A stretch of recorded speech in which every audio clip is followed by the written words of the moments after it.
दूसरा अवतार कछुआ कुर्मा। हिंदू धर्म की कहानियों में भगवान विष्णु, जो दुनिया के रक्षक हैं, अपने 10 अवतारों के लिए पूजे जाते हैं। हर अवतार इस दुनिया को संतुलन में रखने के लिए आया था। इन अवतारों में से कछुआ अवतार, जहां विष्णु जी एक विशाल कछुए के रूप में आए, उनकी अटूट शक्ति और स्थिरता का प्रतीक है। कछुआ अवतार सतयुग में प्रकट होता है, जो 4 युगों में पहला और सबसे धर्मी युग है। ये इस बात को दर्शाता है कि ये अवतार कितना महत्वपूर्ण था। ये कहानी कछुआ अवतार की कहानी बताती है और समुद्र मंथन, जो कि दूध के सागर का मंथन है, में उनकी महत्वपूर्ण भूमिका के बारे में बताती है। कछुआ ससाह के बाम। कछुआ अवतार की कहानी देवताओं और असुरों की कहानी से जुड़ी हुई है, जो हमेशा के लिए ताकत और जीत के लिए लड़ते रहते हैं। एक बहुत ही भयानक युद्ध के बाद देवताओं ने अपनी शक्ति और जीवन शक्ति गंवा दी थी। इसका उपाय खोजने के लिए वे ब्रह्मा जी के पास गए, जो दुनिया के रचयिता हैं, उनसे मार्गदर्शन मांगने। ब्रह्मा जी ने उन्हें अमृत पाने के लिए समुद्र मंथन करने की सलाह दी। अमृत अमृता का अमृत था, जो दूध के सागर यानी कि क्षीर सागर में छुपा था। लेकिन यह काम इतना बड़ा था कि न तो देवता और न ही असुर अकेले कर सकते थे। दिव्य हस्तक्षेप की आवश्यकता को समझते हुए ब्रह्मा जी ने विष्णु जी को बुलाया और विष्णु जी देवताओं की मदद करने के लिए तैयार हो गए। इस प्रकार विष्णु जी ने कछुआ अवतार लिया, जो एक विशाल कछुआ था। कछुए की पीठ इतनी बड़ी थी कि वो समुद्र मंथन के लिए एक आधार बन गई। दिव्य हस्तक्षेप का यह कार्य विष्णु जी के दयालु स्वभाव को दर्शाता है, जो हमेशा जरूरतमंदों की मदद करने के लिए तैयार रहते हैं, भले ही उन्हें इसके लिए कोई भी रूप क्यों न लेना पड़े। समुद्र मंथन एक दिव्य प्रयास। समुद्र मंथन, जो कि दूध के सागर का मंथन है, हिंदू धर्म की सबसे आकर्षक कहानियों में से एक है। यह कहानी बहुत मेहनत, सहयोग और सर्वोच्च शक्ति की चाहत की कहानी है। देवता और असुर अपने शाश्वत संघर्ष के बावजूद अमृत को प्राप्त करने के संभावित लाभों को पहचानते हुए एक अस्थायी संधि के लिए तैयार हो गए। यह एक बहुत बड़ी घटना होने वाली थी। मंदरा पर्वत, जो एक विशाल चोटी थी, को मथानी के रूप में चुना गया था और नागों के राजा वासुकी ने खुद को रस्सी के रूप में देने की पेशकश की। देवताओं ने वासुकी की पूंछ पकड़ी हुई थी, जबकि असुरों ने उनका सिर पकड़ा हुआ था। सब कुछ तैयार था और कछुआ धैर्यपूर्वक प्रतीक्षा कर रहा था, और इस तरह मंथन शुरू हुआ। ब्रह्मांड का मंथन, गहराई से रहस्योद्घाटन। जैसे ही मंथन शुरू हुआ, ब्रह्मांड कांपने लगा। देवताओं और असुरों की संयुक्त शक्ति कछुआ अवतार के दिव्य हस्तक्षेप से बढ़ी हुई, जिसके कारण समुद्र में विशाल लहरें उठने लगीं।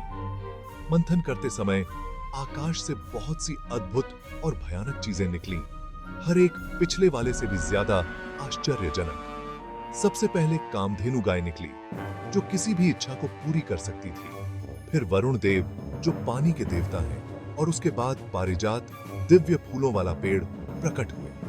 जैसे जैसे मंथन आगे बढ़ता गया, अप्सराएं प्रकट होने लगी, जिनकी सुंदरता देखने वालों को मंत्रमुग्ध कर देती थी।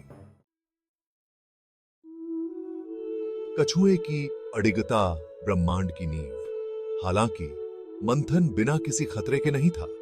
जैसे जैसे ये प्रक्रिया तेज होती गई, मंदरा पर्वत समुद्र की गहराई में डूबने लगा। देवता और असुर भयभीत होकर देखते रहे।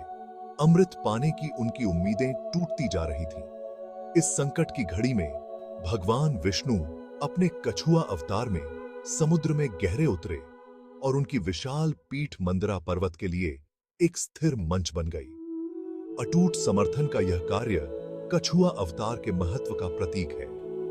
कछुआ स्थिरता, धैर्य और जीवन के तूफानों का सामना करने के लिए आवश्यक स्थायी शक्ति का प्रतिनिधित्व करता है। मंथन फिर से शुरू हुआ। कछुए की अडिगता ने इस ब्रह्मांडीय घटना को जारी रखना सुनिश्चित किया। गहराई से खजाने, समुद्र मंथन से प्राप्त उपहार। नए जोश के साथ देवताओं और असुरों ने मंथन जारी रखा। समुद्र ने अपने सबसे कीमती खजाने निकाले। देवताओं के वैद्य धन्वंतरि हाथ में अमृत लेकर प्रकट हुए, जो अमरता का अमृत था। अमृत पाने के लिए देवताओं और असुरों के बीच एक भयंकर युद्ध छिड़ गया। समुद्र मंथन, जो कछुआ के अटूट समर्थन से संभव हुआ, ने 14 असाधारण खजाने दिए। इनमें लक्ष्मी, जो धन और समृद्धि की देवी हैं, चंद्रमा और ऐरावत हाथी आदि शामिल थे। इन खजानों में से प्रत्येक ने ब्रह्मांड को आकार देने और नश्वर और अमर सभी के जीवन को प्रभावित करने में महत्वपूर्ण भूमिका निभाई। कछुआ अवतार की स्थायी विरासत, समर्थन और स्थिरता का प्रतीक। भगवान विष्णु के दूसरे अवतार कछुआ अवतार की कथा हिंदू धर्म में बहुत महत्व रखती है। समुद्र मंथन के लिए एक स्थिर नींव प्रदान करते हुए मंदरा पर्वत का भार सहन करने की कछुआ अवतार की इच्छा रक्षक के रूप में उनकी भूमिका के बारे में बहुत कुछ बताती है। उनकी कहानी विपरीत परिस्थितियों में लचीलापन, धैर्य और अटूट समर्थन के महत्व पर जोर देती है। कछुआ अवतार हमें सिखाता है कि मुश्किल समय में भी स्थिरता और समर्थन का स्रोत हमेशा होता है।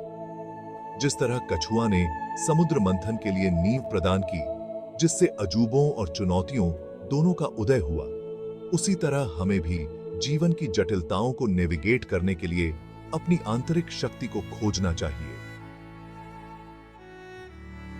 कछुआ अवतार एक अनुस्मारक के रूप में कार्य करता है कि हमारे अपने जीवन के उथल-पुथल भरे मंथन के बीच भी हमेशा अटूट समर्थन का स्रोत होता है। चाहे वह हमारी अपनी आंतरिक शक्ति हो, परिवार और दोस्तों का प्यार हो, या ईश्वरीय कृपा जो हम सभी का मार्गदर्शन करती है।